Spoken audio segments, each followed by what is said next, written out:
Frenchy Shore.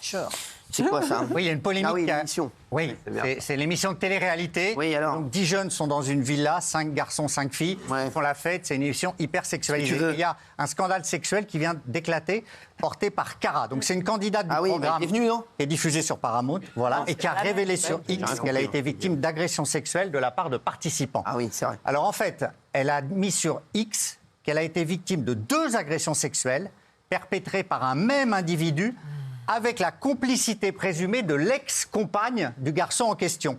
Donc elle a fait un premier message en disant « Je me suis fait agresser sexuellement à 2 reprises par un même individu. La 2e fois avec la complicité de la copine. Je n'ai jamais voulu parler de ce traumatisme, mais vu qu'on m'y force, voilà, c'est le message qu'on voit. » Alors en fait, pourquoi elle dit qu'on l'y force? Parce que a été évoqué de la part de la candidate en question dont elle parle un éventuel dépôt de plainte et Cara s'estime discréditée publiquement. Donc elle a répondu sur X de manière très violente.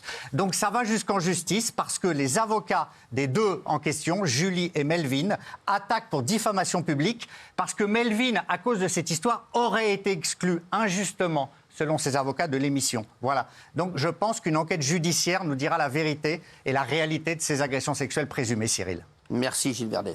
Allez, on va passer à trop longue et trop dure. On parle de la personne. C'est encore biglé. Mais qui fait les titres, là? Qui fait les titres? C'est le débat du Rocco jour. Siffredi. On vient de l'engager à la rédac. Alors, trop longue et trop dure. Oui, trop long, trop dur. Michel, Alors, Michel Marie, qu'est-ce qui s'est passé? Je m'empresse de préciser qu'il s'agit des tournées d'un facteur. Qui sont trop longues et trop dures. Merci de vous empêcher de préciser, parce que là, on commençait à... Oui, non, mais c'est pas la même rubrique. Et Il est incroyable, ce mec. Non, c'est pas la même rubrique. Alors, allez, donc, trop longue et trop dure. Le facteur s'appelle Jonathan, il a 27 ans. Et il a été surpris et interpellé parce qu'au lieu de faire son boulot, d'aller mettre les courriers dans les boîtes à lettres, en fait, il les gardait chez lui et on a retrouvé plus de 400 courriers qu'il n'avait pas distribués, avec le préjudice évidemment que ça peut entendre, à savoir l'impact. C'est une femme qui avait un retard d'impôt, elle n'a pas reçu son courrier, donc elle a été majorée. Idem pour une amende, une contravention de la route. Bref.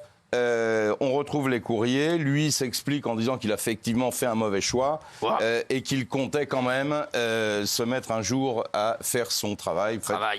Il a été condamné à 4 mois de prison avec sursis et interdiction d'exercer sa noble profession de facteur. Merci. Donc, trop long, trop dur, rien à voir avec ce qu'on pouvait imaginer. Il s'agit des tournées du facteur. Merci Michel. Louis Boyard, tiens. Absolument. Alors ça, c'est incroyable. Ouais. Louis Boyard, c'est... Il y a un article de Frontières qui donne des informations sur la liste. Bravo. Sur la liste de Louis Boyard. Jordan, Florentin d'ailleurs. Voilà, pour l'élection municipale de Villeneuve-Saint-Georges, dont le premier tour aura lieu dimanche prochain. Donc c'est une liste qui s'appelle Dignité, Fierté, Solidarité, qui a créé la polémique parce qu'elle a été jugée communautariste, mais surtout, il y aurait la présence de candidats qui ont des profils vraiment problématiques. Alors il y en a 2. Il y en a un qui s'appelle Adel Médour, il est 23e sur la liste. Délinquant notoire dans la ville, elle est connue pour des faits, selon Frontières, connue pour des faits de transport de stupéfiants, violence, refus d'obtempérer, extorsion, permis de conduire annulé, menaces envers un policier municipal. Donc les commerçants locaux qui le connaissent bien s'étonnent de cette candidature. S'indignent, non, s'étonnent pas, s'indignent. S'indignent parce que pour eux, c'est une provocation de plus de la part de Louis Boyard. Le deuxième profil, qui est 7e sur la liste, il s'appelle Mohamed Ben Yaklef. Alors c'est un militant qui est ouvertement pro-Hamas, qui est connu pour ses publications très polémiques sur Twitter et qui a notamment justifié les actions terroristes du Hamas le 7 octobre 2023 en qualifiant la France de complice du génocide palestinien. Et il a tweeté, il a mis sur X, honte à la France qui a osé qualifier la résistance palestinienne de terroriste. Donc, Frontières a exhumé beaucoup de tweets. C'est un militant pro-palestinien, il y en a plein, voilà. Et c'est extrêmement problématique quand même parce que ça fait 2 candidats sur cette liste. Et il y a également des méthodes de campagne de Louis Boyard sur le terrain qui sont jugées problématiques. Ces équipes, apparemment, recouvrent les panneaux officiels d'affiches de campagne. Tous ceux qui sont opposés à lui, voilà. Lui, pour le moment, il n'a pas répondu aux sollicitations de Frontières. Voilà. Bah si, Frontières, je pense pas qu'ils disent des bêtises, excusez-moi. Voilà. Donc, Pierre Palmade est-il en danger dans sa cellule? Alors là, c'est incroyable encore ce qui s'est passé concernant Pierre Palmade. Gilles Verdez, dites-nous tout. Rappelons que Pierre Palmade donc, est incarcéré depuis décembre dans une cellule à l'isolement à la prison de Bordeaux-Gradignan. Et récemment, il y a une vive inquiétude.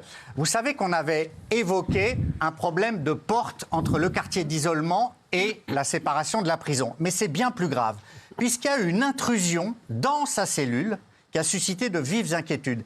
C'est le journaliste Laurent Valdiguier qui a sorti ça. C'est un délégué syndical représentant du personnel qui est entré dans sa cellule. Alors Pierre Palmade l'a vu, a été tout de suite très inquiet. Je vais vous dire quelle a été sa réaction. Et il y a eu deux hypothèses, parce qu'il y a une enquête administrative, parce que c'est inadmissible que l'isolement de Pierre Palmade soit rompu. Donc, soit c'était une curiosité, soit plus grave, il aurait pu vouloir entrer dans la cellule de Pierre Palmade pour lui demander d'arrêter, je cite, de mettre le bordel, parce que certains surveillants estiment qu'il crée des problèmes. D'après nos informations, c'est faux. Pierre Palmade, il est dans sa cellule, il lit, il s'est remis à écrire. Voilà. Non, mais donc il y a des mecs qui ont réussi à rentrer. Il y a un mec qui est entré dans sa cellule. Alors visiblement, de l'avis des proches de Pierre Palmade que j'ai eu, c'était plus une sorte de curiosité malsaine. Oui, bon, oui. C'était pas une agression. Mais ça a suscité l'inquiétude. Mais c'est un gardien. C'est une anomalie de sécurité. C'est un gardien. Mais c'est un représentant du surveillant. syndicat. Exactement, c'est un surveillant. Mais bon. Mais il y a d'abord une enquête et ensuite Pierre Palmade lui-même, c'est la principale info, a été très inquiet. Il a tout de suite appelé sa sœur, ses avocats, en disant qu'est-ce qui se passe, etc. Donc tout le monde l'a rassuré, mais c'est vrai qu'il y aura une enquête parce qu'il n'est pas admissible que l'isolement total de Palmade, lui on lui fouille son courrier, on fout tout ce qu'il reçoit, et là on peut entrer dans sa cellule. Donc enquête administrative pour savoir pourquoi, Cyril. Il a raison, Gilles. La seule défense du monsieur, c'est qu'il dit qu'il voulait voir sa tronche de près. Oui. Non, mais c'est incroyable. Quand même. Absolument. Du voyeurisme. Mais Oui, enfin, imaginons on n'est pas aux eaux, que quoi. ses motivations aient été autres. Mais c'est catastrophique. Là, ça aurait pu être très dangereux pour Pierre Palmade. Voilà. C'est juste incroyable. Ce qui s'est passé. C'est incroyable. Merci. Si vous nous rejoignez, il y a énormément de gens qui réagissent. Et d'ailleurs, la personne a réagi sur les réseaux. La personne qui est venue, je vais vous dire ça dans un instant. Voilà ce qui s'est passé tout à l'heure. On va revoir l'image qui vient. Voilà, une intrusion de personnes dans le public. Quand même. Voilà, Oui, on regardez, voit, c'est vrai d'ailleurs. qu'on a eu peur pour Kelly, d'ailleurs. C'est vrai, parce que voilà. Et voilà, Kelly n'a pas bougé. Bravo à vous. J'ai pas bougé, mais tout s'est passé dans ma tête. Ouais, C'est vrai? Bon, bah, très bien. Bah, j'ai cru que c'était ma dernière heure, en fait. Mais non, on était là. Vous voyez bien qu'on était là. Ah bah oui. On vous aurait sauvé. Et sur le coup, quand il y a quelqu'un qui Bah oui, elle a saute Oui, je dessus sais, par bien sûr. derrière. Mais en tout cas, c'est vrai que on a eu peur pour vous et peur pour Rapide. moins pour Thomas, mais non, je rigole, bien entendu. Un bon garçon, c'est pas Non, grave. parce que je pense à Kelly, mais c'est vrai que voilà, merci. Et voilà, regardez. Oh le con! Comment il est arrivé? Je suis là, je suis en train de parler d'un truc, je vois là, je tourne la tête comme ça, je vois un playboy de folie. Voilà, donc ça s'est passé tout à l'heure. Donc on a des infos, sachez-le, sur ce qui s'est passé maintenant, puisqu'on a pu regarder un petit peu. Je les donne moi, vous les avez, Gilles. Sinon je peux les faire. Alors c'est une personne qui est venue plusieurs fois, entre 5 et 10 fois dans le public. Ça fait plusieurs fois que les agents de sécurité le trouvent un petit peu bizarre. Il est venu seul. Il a été sorti par notre équipe de sécurité, qui a été très efficace d'ailleurs. Bravo à vous. Ouais. Bravo pour leur activité. Voilà, alors... Cette personne vient de tweeter, je vais vous dire ce qu'il voulait dans un instant bien entendu, mais cette personne vient de tweeter, je vais vous dire ce qu'elle a dit. Elle a dit, cette personne, voilà, elle a dit qu'elle était intervenue dans TPMP. Voilà, je vous expliquerai ce qui s'est passé. Voilà, je me suis fait virer de TPMP, je vous expliquerai ma connerie. Donc voilà, alors, bon, il y a beaucoup de gens qui s'inquiètent, tout va bien, je vais vous dire un petit peu pourquoi il était venu. Apparemment, donc voilà, donc apparemment, il voulait me parler. Il voulait me dire qu'il m'aimait. Voilà. Il me l'a dit d'ailleurs. Ouais, apparemment, voilà, donc méthode. c'était pas c'est pas un gars de l'Arcom. C'est pas un gars de l'Arcom. Bon, alors, je vous le dis, voilà, donc Kelly, on a eu très peur pour vous, Thomas aussi, bien entendu, Daniel a eu peur, Moi, j'ai donc ne le flambé faites pas. Visiblement, donc il voulait me parler, c'est tout ce qu'il voulait, mais sachez-le, ça, ne le faites pas. Voilà, je vous le dis, parce que là, ça s'est bien passé pour lui, mais voilà. Que ça peut être là, des emmerdes, je vous le ça. dis, ça peut aller loin. Et ça peut vraiment partir en cacahuète totale. Donc vraiment, ça, ce genre de choses, si vous voulez me parler, ou vous en parlez à des gens ici qui me le diront, et avec plaisir, je vous rencontrerai. Mais surtout, voilà, je vous le dis, ça c'est en plus, on avait repéré son comportement bizarre, il avait repéré, il a sauté. C'est vrai que Kelly, voilà, moi j'ai flippé pour pour vous, parce que qu'est-ce que... Il aurait eu le temps de la frapper, hein, Ah oui. techniquement. Ah oui. Bah, c'est ça qui fait peur, c'est la Oui. proximité au final, parce qu'on se rend compte qu'ils peuvent facilement nous atteindre. Mais je remercie la sécurité qui ont été Ouais, ils sont hyper Oui. efficaces. super efficaces. Je ne sais pas comment ils font pour être si rapides, mais ils ont été très efficaces. Ils sont forts parce c'est que, des pros. comme la personne Ouais. était déjà venue, ils avaient un œil sur la Ouais. personne dont le comportement leur paraissait possiblement étrange. Et donc, ils repèrent et ils se passent des messages entre eux, ils sont prêts à intervenir. Il y a Non, mais donc, les je vous gens de dis, sécu regardent là et les gens de sécu là regardent là. Donc ils ont Ça a été des très oreillettes. fort. Donc il voulait faire ça le va vite. buzz, parce qu'il vient de poster donc, une Pas story attendre. sur Insta.